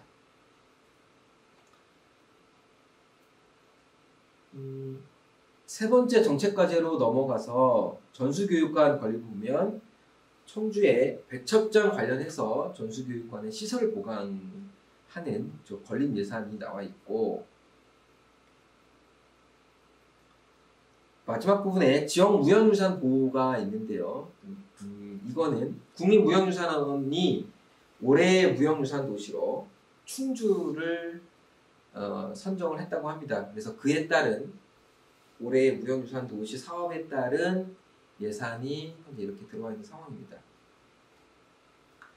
좀 아쉬워할 것은 법률에 의거해서 이런 무형문화재 보존 및 진흥 시행 계획이 광역 단위로 계획서가 수립되어 있고, 이런 계획서에 따라서 보존관리와 또 향유 활성화, 또 전수공간을 위한 어떤 지원금들이 배정이 되고 각 전역에서 이 예산이 사용되고 있음을 확인할 수가 있습니다. 근데 사실 이 무형문화재 관련된 예산을 살펴보면 유형문화재보다는 아주 극히 좀 미약한 편은 사실입니다. 유형문화재는 복원에 있어서 사실 많은 예산이 들어가 있고, 또 국가 예산과 또 지방정부 예산이 무형문화재보다는 훨씬 더 그 예산 규모가 큽니다. 앞으로 무형문화재에 좀 더 관심을 갖고 우리가 이걸 활성화시키기 위해서는 정부의 정책과 예산이 뒷받침되어야 되는 게 사실입니다. 이번에 이 자료를 살펴보면서 타시도의 예산 상황이나 이런 걸 살펴보았는데 좀 차이가 많이 나서 여기에 좀 비교를 하지는 않았습니다. 각 시도마다 뭐 상황이 있을 수 있으니까, 어쨌든 올해 2021년도에 충청북도에서는 이러한 시행 계획으로 무형문화재의 보존과 진흥이 이루어지고 있습니다. 무형문화재 보존 및 진흥 방안을 살펴보겠습니다. 과연 어떠한 작업들과 어떠한 제도들이 있어야 무형문화재가 더욱 보존이 되고 진흥이 될 수 있을까라는 부분입니다. 첫 번째로 무형문화재의 분류 지정 및 발굴을 체계화하는 것입니다. 무형문화유산이 유형문화재처럼 그 분류와 정의 이런 것들이 딱딱 떨어질 수가 없습니다. 자, 예를 들면 직업 음악인이 판소리나 잡가를 공연하는 경우에 공연 예술적 측면이 굉장히 중요하죠. 하지만 농악이나 농요 같은 경우에는 일반인이 그 관련된 일을 하면서 부는 거기 때문에 영역이 중복이 되면서도 또 그 중복이 되면서도 그 중점 요소가 다릅니다. 즉 농요는 구전 전통으로서의 가치가 더 중요한 것이지 실제로 그 농요를 부르는 노래 실력이라든가 그런 어떤 퍼포먼스적으로 더 수월성을 따진 것은 아니라는 것이죠. 결국에 무형문화유산은 그 분류를 장르적 중요성에 따라서 중점 요소와 인접 요소로 나누는 방안이 좀 필요합니다. 자, 이 무형문화재 같은 경우에는 여러 성격이 섞여 있지만 공연예술 쪽으로서 더 중점을 두고 이 분야 또 다른 분야의 무형문화재는 공연예술적으로 중요한 것이 아니라 구전 전통으로서 더 중요하다. 그래서 이런 것들을 좀 구분해서 중점 요소와 인접 요소를 나누는 방안이 필요합니다. 무형문화재와는 조금 다른 부분이 있다는 것이죠. 두 번째입니다. 전승 취약 종목에 대해서 적극적인 지원이 필요합니다. 지역을 대표할 수 있으면서 역사적, 학술적, 예술적, 기술적 가치가 지니는 살아있는 무형문화재를 발굴하기 위해서 비지정 무형문화유산 축제나 경연대회를 개최할 필요가 있습니다. 이러한 축제나 경연대회를 통해서 지정이 되어 보호를 받는 문화재 이외에 다른 무형문화재를 발굴할 수가 있다는 것이죠.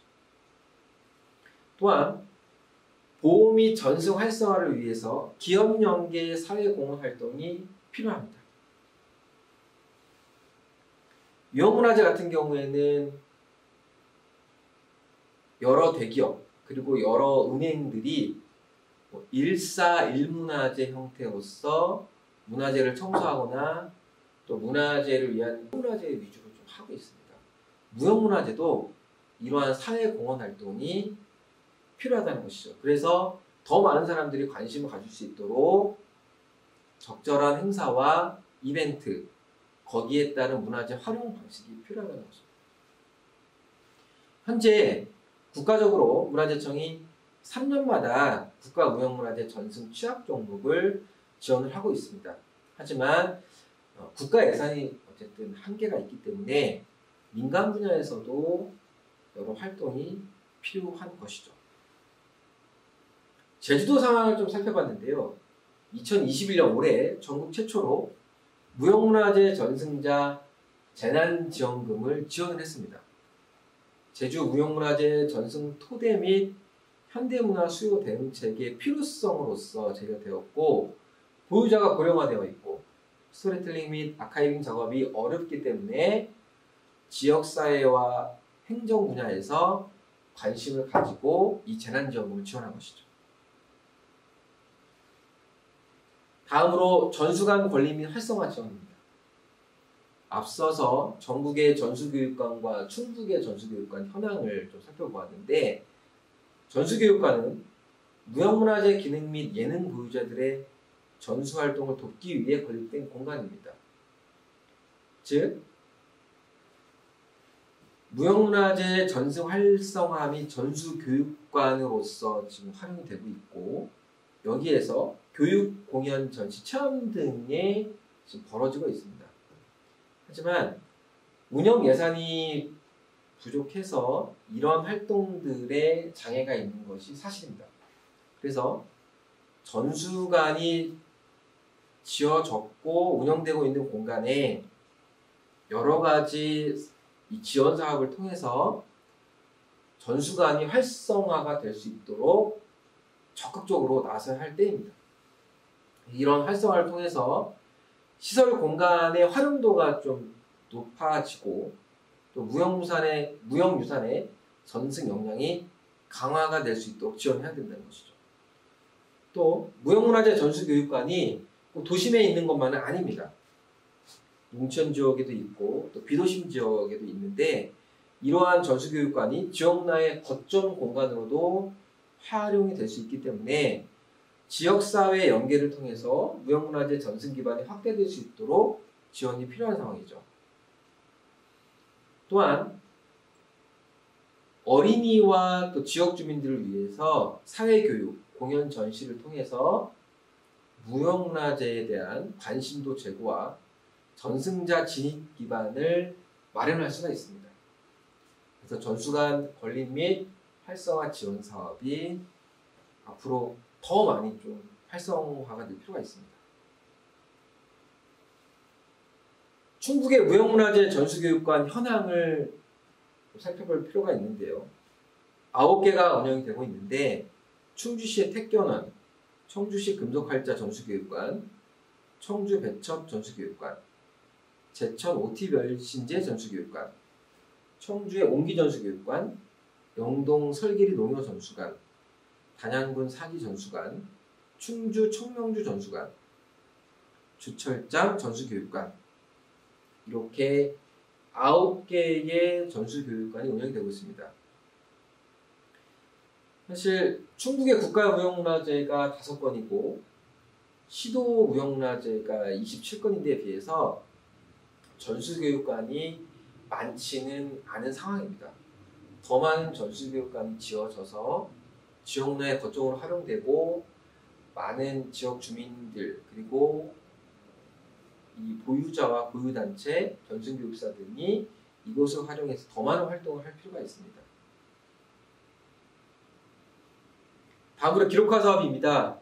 무형문화재의 환경 변화에 대응하고 세계적인 기록을 보존하기 위해서 95년부터 국가무형문화재 기록화 사업을 진행하고 있는데 현재 충북에서도 충북문화재연구원과 충청북도가 같이 기록화 사업을 하고 있습니다. 그래서 이 기록화 사업은 꾸준히 할 필요가 있습니다. 이 기록화 사업이 결국에 보유자의 기능과 예능을 영상과 사진으로 기록함으로써 전승 작업에 도움을 줄 수 있다는 것이죠. 다음으로 구술 체력 사업입니다. 전승자가 기예능을 체득하기까지의 삶과 활동에 대한 재조명을 이 사업을 통해서 하는 것인데요. 전승자의 생애와 전승 과정을 일반인이 이해하고 공감할 수 있도록 무형문화재 전승자가 직접 구술을 통해서 자서전을 발견하는 사업입니다. 구술 체력 사업도 기록화 사업만큼 중요하기 때문에 꾸준히 할 필요가 있습니다. 다음으로 무형유산 종합조사입니다. 무형유산 범위가 국제적 추세에 따라서 확대가 되고 있는 것이죠. 앞서 보신 것처럼 갯벌 어로라든가 떡 만들기 문화, 그동안에는 우리가 무형문화재로 생각하지 않은 것들이 앞으로 계속 많이 발굴이 되고 지정이 되고 있는데 이러한 발굴을 하기 위해서는 먼저 조사가 필수적이겠죠. 그래서 이런 무형유산 종합조사가 전국 단위로 또는 광역 시도 단위로 또는 각 시군 대상으로 좀 필요합니다. 그래서 이런 무형유산 종합조사의 성과물은 무형유산 지식 재산 보호와 또 지정 및 정책 수립 또 관련된 콘텐츠 제작에 지속적으로 활용이 되고 있습니다. 기증 활성화입니다. 무형유산의 보존 및 진흥을 위해서 무형유산 관련 자료의 기증이 필요한데요. 이러한 기증을 통해서 학술연금이 전시 등에 많이 활용이 되고 있습니다. 이 강의를 준비하면서 기사를 좀 검색을 해봤더니 최근에 여기 충북대학교 박물관에 무형문화재 기능 보유자가 12건 47점을 기탁을 했더라고요. 너무나 반가운 일이고요. 앞으로 이러한 사례와 행사가 더 많이 좀 이루어졌으면 하는 바람이 있습니다. 아카이브 구축입니다. 조사와 연구, 여러가지 기록화 사업, 구술 체력 사업, 다양한 지원 사업, 거기서 나오는 성과물들이 있겠죠. 그런 것들이 산별적으로 있으면 후대의 연구자들이나 또는 전승자들이 활용할 수가 없겠죠. 그래서 이러한 모든 성과물들을 한 곳에서 모아서 활용할 수 있는 아카이브가 필요합니다. 그래서 현재 국립무형유산원 무형유산 디지털 아카이브가 운영이 되고 있고요. 공연예술 아카이브 네트워크, 무형문화재 전승지원 통합 플랫폼이 운영이 되고 있습니다. 살펴보면 국립무형유산원은 이 유산원은 지금 현재 전주에 있습니다. 전주에 있고 여기서 운영하는 디지털 아카이브가 있습니다. 그래서 인터넷으로 접속이 가능하고요. 여기 들어오시면 국립무형유산원에서 생산된 공연, 전시, 교육, 학술조사연구, 기록화 정보 등을 검색해서 보실 수가 있고요. 여기에 관련된 도서, 영상, 음원, 콘텐츠 등도 다 보실 수가 있습니다. 다음으로 공연예술 아카이브 네트워크인데요. 무형문화재도 어찌 보면 예술이잖아요. 네, 공연예술, 시각예술로도 볼 수 있는데 이런 예술 관련해서 아카이브 네트워크가 만들어져 있습니다. 그게 바로 이 공연예술 아카이브 네트워크인데 국립극장, 국립국악원, 국립무형유산원, 또 광주에 있는 국립아시아문화의 전당, 또 나주에 있는 한국문화예술위원회, 이렇게 5개의 국가기관이 국가 관련된 국가의 예술 관련 기관들이 통합을 해서 이런 아카이브 네트워크를 만들었습니다. 관련된 무형문화재나 아니면 평소에 여러분들이 좀 관심 있어 하는 연극, 음악, 무용 등도 여기에 검색하면 그런 콘텐츠 등을 보실 수가 있습니다. 무형문화재 전승지원 통합 플랫폼입니다. 공연, 전시, 교육, 체험, 공개행사, 무형문화재 관련된 콘텐츠들 그리고 전수 교육과 관련된 뭐 공방이라든가 공예품 인증제라든가 또 공예품 은행 대여라든가 또 여러 가지 전승 교육 정보 확인이라든가 이런 것들을 이 통합 플랫폼에서 확인하실 수가 있습니다. 그동안에 이런 플랫폼들이 디지털 사업의 일환으로 다 구축이 되고 운영이 되고 있는데 사실상 우리가 많이 접하지는 못했죠. 왜냐하면 관련 연구자들이나 관련 이 무형문화재 전수자들이나 이수자들 또는 전승교육사 분들 이외에 일반인들을 거의 모르셨을 거예요. 하지만 오늘 이제 이걸 이제 아셨으니까 적극적으로 활용하시는 것을 부탁드리겠습니다.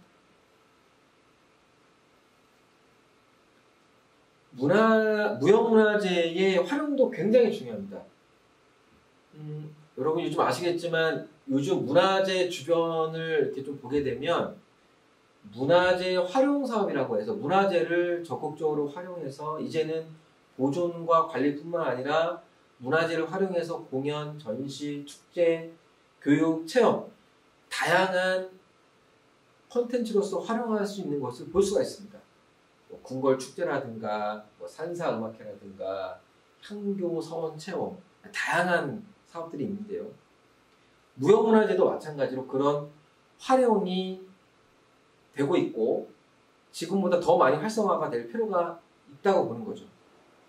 그래서 그 활용 활성화에 대한 부분을 제안을 드리는 자리입니다. 유형문화재, 민속문화재 기념물과 무형문화재의 결합을 통해서 활용이 필요합니다. 유형문화재는 건조물, 회화, 조각, 공예품, 서적, 서예 등 본인이 의지만 있다면 언제든지 관람이 가능하죠. 하지만 눈에 보이지 않는 또 형태가 없는 무형문화재는 관람 기회가 적고 홍보도 부족한 것이 사실입니다.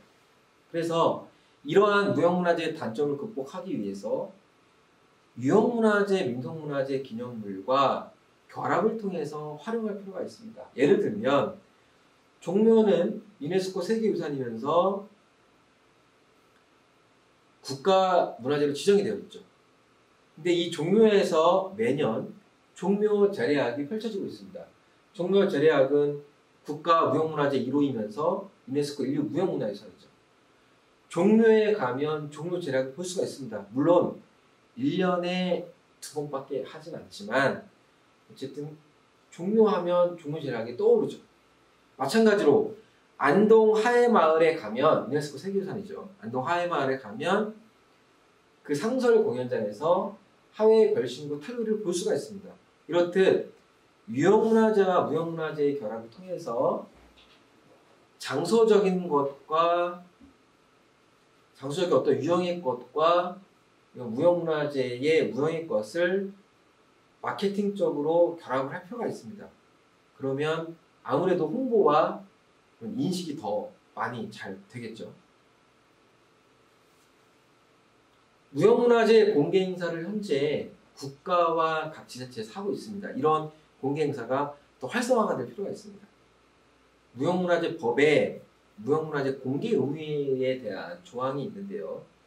국가 무형문화재의 보유자 또는 보유단체는 특별한 사유가 있는 경우를 제외하고는 매년 1회 이상 해당 국가 무형문화재를 공개하여야 한다라고 되어 있습니다. 이를 위해서 비용의 전부 또는 일부를 국가가 지원할 수 있고요. 또 필요한 사항 대통령령으로 정하게 되어 있습니다.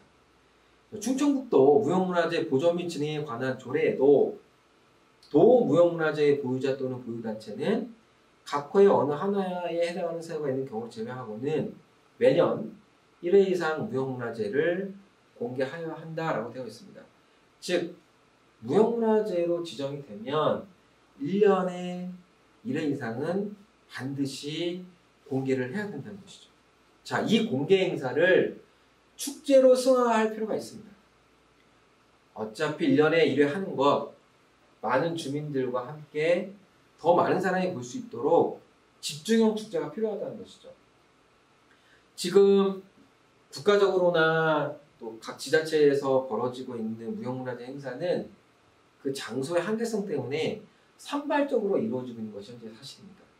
그래서 올해 충남에서는 무형문화재 축제를 개최했습니다. 그동안에 산발적으로 이루어져 있던 것을 충남에서는 올해 처음으로 축제를 연 것이죠. 또한 대한민국 무형문화재 대전을 국가무형유산원과 문화재청이 이번에 이제 크게 개최를 했었는데 여기 또한 온라인 비대면으로 축제를 만들어서 유튜브를 통해서 이제 송출을 했는데 여기도 축제 형태로 만든 것이죠. 충북 또한 이러한 무형문화재 공개 행사를 축제나 아니면 어떤 문화재 주간, 무형문화재 주간, 무형문화재 대전으로 좀 더 격을 높여서 좀 더 크게 규모 있게 할 필요가 있습니다. 충북의 문화유산 이야기라는 홈페이지가 있고요. 여기에 들어가시면 문화재 활용 사업에 대해서 다양하게 여기에 그 정보들이 게재가 되어 있고요. 문화재 야행, 생생문화재, 산사문화재, 한교 서원, 고택 종갓집 활용 사업 여러 가지 것들이 있습니다. 이 중에 무형문화재 공개 행사도 포함되어 있습니다. 정리가 워낙 잘 되어 있고요. 들어가시면 월별 행사부터 각 지역의 문화재 활용 사업을 다 살펴보실 수 있고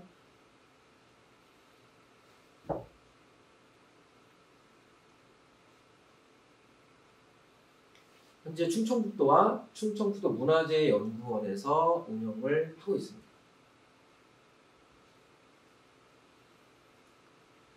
현재 무형문화재 지원 사업이 충청북도 그 계획에서 보셨지만 많은 사업들이 운영되고 있지만 이런 사업도 필요하다고 제안을 드립니다. 현재 전수교육과 운영 활성화를 위해서 문화예술교육사가 배치가 되어 있습니다. 이 문화예술교육사는 문화예술교육진흥법에 따라서 배치가 되어 있는데요. 여기에 지역 유휴공간을 활용한 무형문화재 문화예술교육 프로그램을 개발하고 운영할 필요가 있습니다. 또한 무형문화재 보유단체와 학교가 연계해서 초등학생을 대상으로 무형문화재 프로그램을 지원할 필요가 있습니다. 여기 사업명을 제가 한번 지어보았는데요.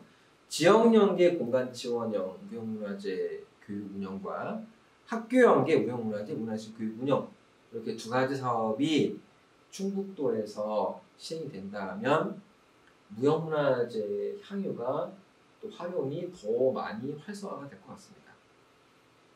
한 가지 더 제안 드리자면 충북문화재연구원과 충북문화재단이 양쪽의 전문기관이 무형문화재 문화예술 교육에 대한 콘텐츠를 공동으로 개발하고 확산시키면 더 훌륭한 지원사업이 만들어지지 않을까 생각됩니다.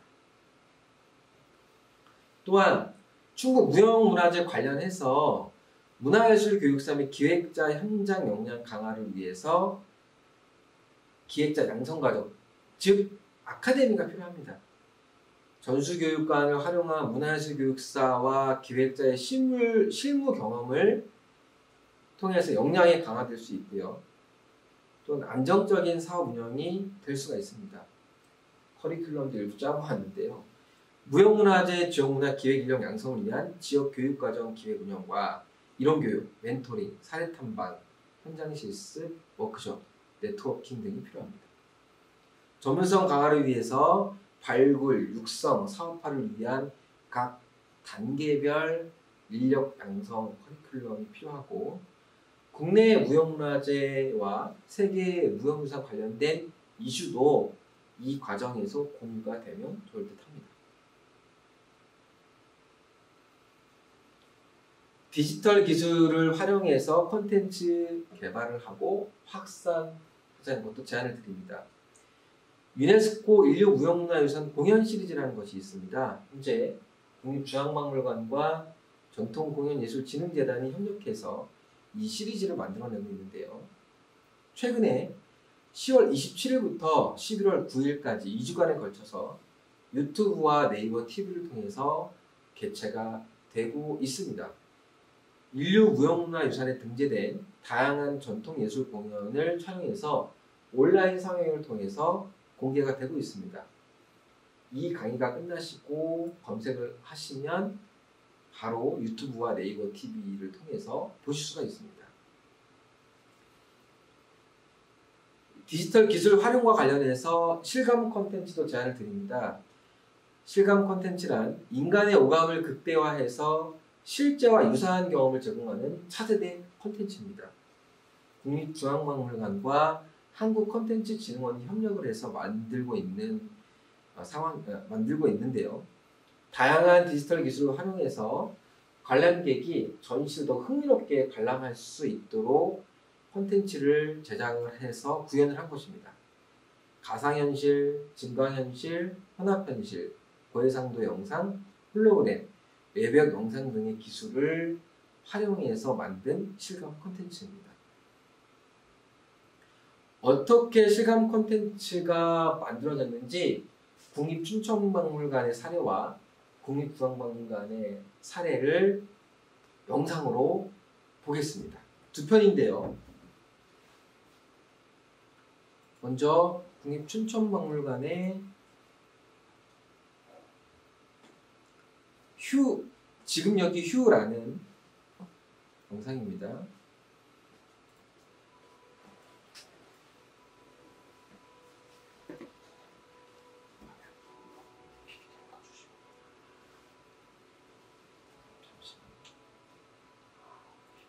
어떻게 보여드리죠? 안 내려가면 돼요. 제가 지금 여기 내려놓는데 얘만 유튜브로 따로 띄워줄 수 있어요? 여기 안 틀어도? 그거 좀 어려울까요? 안 되는 거야? 지금 화면도 이렇게 하고.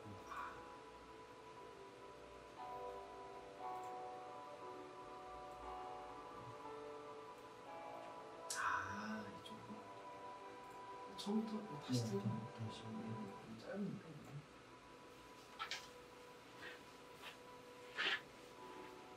국립춘천박물관의 지금 여기 휴라는 영상입니다.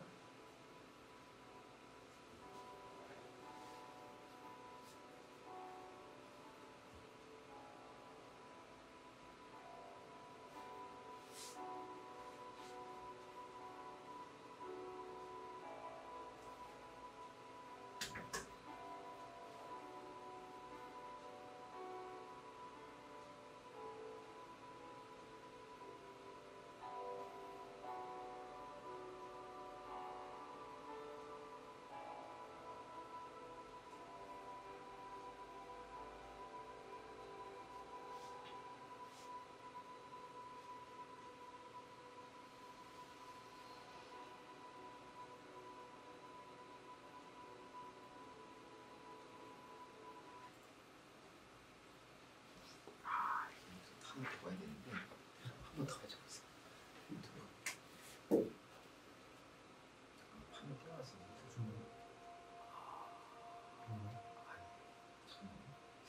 맞나?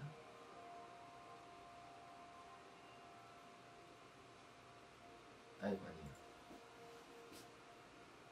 PT로 다시 가야 돼. 여기 띄워놓은 것 같은데? 이거 맞아요. 소리를 조금 더 켜주실까요?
한번 다시 띄울게요.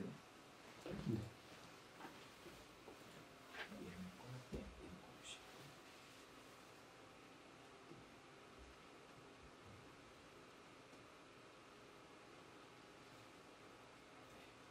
잘 쳐줄게요. 마지막 이거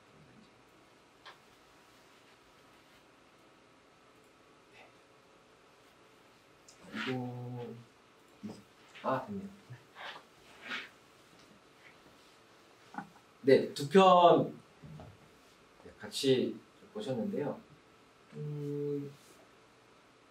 무형문화재, 우리 충북의 무형문화재도 이러한 디지털 기술을 활용해서 이렇게 실감 콘텐츠를 제작을 하면 많은 시민들, 도민들이 무형문화재에 더 관심을 갖게 될 것 같아요. 특히 어린이들이나 청소년들이 이 디지털 관련된 것들을 빨리 받아들이기 때문에 오히려 굉장히 많이 홍보가 되지 않을까 싶습니다. 당장 여기서 무형문화적 요소를 꼭 굳이 꼽지 않아도 저는 관련된 여러 가지 무용이라든가 여러 가지 문학 작품, 또 여러 가지 공예 또는 공연과 즉 기능과 예능에 관련된 부분들을 표현할 수가 있는 것이죠. 그래서 이런 것들에 더 많은 관심과 좀 투자가 또 지원이 있었으면 좋겠습니다.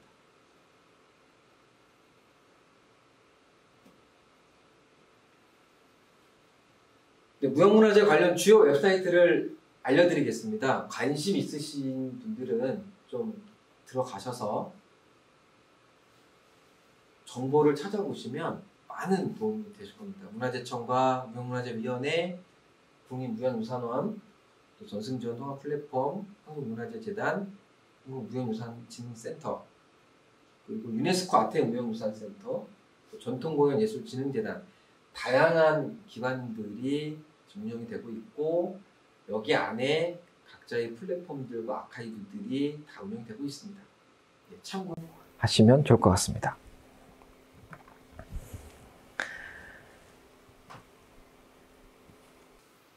프랑스 파리에서 열린 제32차 유네스코 총회에서 2003년인데요. 무형문화유산 보호를 위한 협약 내용 중에 이런 말이 적혀 있습니다. 무형문화유산, 사람 사이를 더욱 긴밀히 하고 사람 사이의 교류와 이해를 보장하는 요소로서 무형문화유산의 중요한 역할을 고려하면서 2003년 10월 17일 이 협약을 채택한다 이렇게 되어 있습니다. 우리가 말은 무형문화재지만 이 무형문화재가 사람과 사이를 더 긴밀히 한다는 것은 인간성을 보장하고 서로의 다름을 인정하는 문화 다양성의 요소로서 작용한다고 저는 생각하고 있습니다. 그만큼 무형문화재가 중요하다는 것이죠. 무형문화재만큼이나 많은 관심을 가져주시고 도내에 있는, 도내뿐만 아니라 우리나라 무형문화재의 많은 활용이 또 그리고 많은 보존이 될 수 있도록 관심을 가져주시기 바랍니다. 이상 오늘 강의를 마치겠습니다. 감사합니다.